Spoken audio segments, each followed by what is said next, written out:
காஞ்சிபுரம் நாடாளுமன்ற உறுப்பினராக இந்திய கூட்டணி கட்சியினுடைய திராவிட முன்னேற்ற கழகத்துடைய வெற்றி வேட்பாளர் தம்பி செல்வம் அவர்கள் இன்றைய தினம் 2,21,423 வாக்குகள் வித்தியாசத்திலே வெற்றி பெற்றிருக்கிறார். மிகப்பெரிய ஒரு மகிழ்ச்சியான நிகழ்ச்சி. நேற்றைய தினம் எங்களுடைய ஒப்பற்ற தலைவர் முத்தமிழறிஞர் டாக்டர் கலைஞருடைய 101வது பிறந்தநாள் விழா. இன்றைக்கு அவருக்கு பரிசளிக்கிற விழாவாக இன்றைக்கு எங்களுடைய ஒப்பற்ற தலைவர் மாண்புமிகு தமிழ்நாடு முதலமைச்சருடைய கடும் உழைப்பால்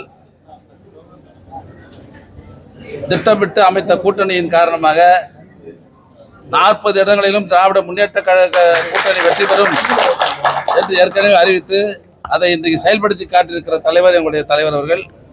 இன்னைக்கு பார்த்தீங்கன்னா எல்லா தொகுதியும் சாதாரணமான ஓட்டு வித்தியாசம் இல்லை, 2 லட்சம் 3 லட்சம். இன்னைக்கு ஸ்ரீபெரும்புதூர்ல டிஆர் பால் அவர்கள் கிட்டத்தட்ட 4.5 லட்சம் ஓட்டு வித்தியாசத்தில், இப்போ இதுவரையும் 4.5 லட்சம் ஓட்டு, இன்னும் ஓட்டு என்ன வேண்டியது, கிட்டத்தட்ட 5 லட்சம் வாக்குகள் வித்தியாசத்தில் வெற்றி பெறக்கூடிய சூழ்நிலை. இன்னைக்கு ஒரு மிகப்பெரிய ஒரு எழுச்சியை இன்றைக்கு தமிழகத்தில் ஏற்படுத்தி தந்திருக்கிற தலைவர் எங்களுடைய ஒப்பற்ற தலைவர் தளபதி அவர்கள். இன்னைக்கு இன்னும் மத்தியில் பார்த்தீங்கன்னு சொன்னால் கொஞ்சம் தான் இழுபறி இருக்குது. அதையும் நம்முடைய தலைவர் அவர்கள் சிறந்த செயல்பாட்டின் காரணமாக மத்தியிலும் இந்திய கூட்டணி ஆட்சி பொறுப்பு வருவதற்கு நிச்சயமாக காரணமாக நம்முடைய தலைவர் இருப்பார் என்பதை எந்தவித சந்தேகமும் இல்லை.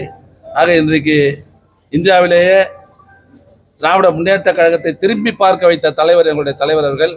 இன்னைக்கு ஒரு மிகப்பெரிய ஒரு செல்வாக்கு இயக்கத்திற்கு கிடைத்திருக்கிறது என்று சொன்னால் அது காரணமானவர் எங்களுடைய முதல்வர் அவர்கள்.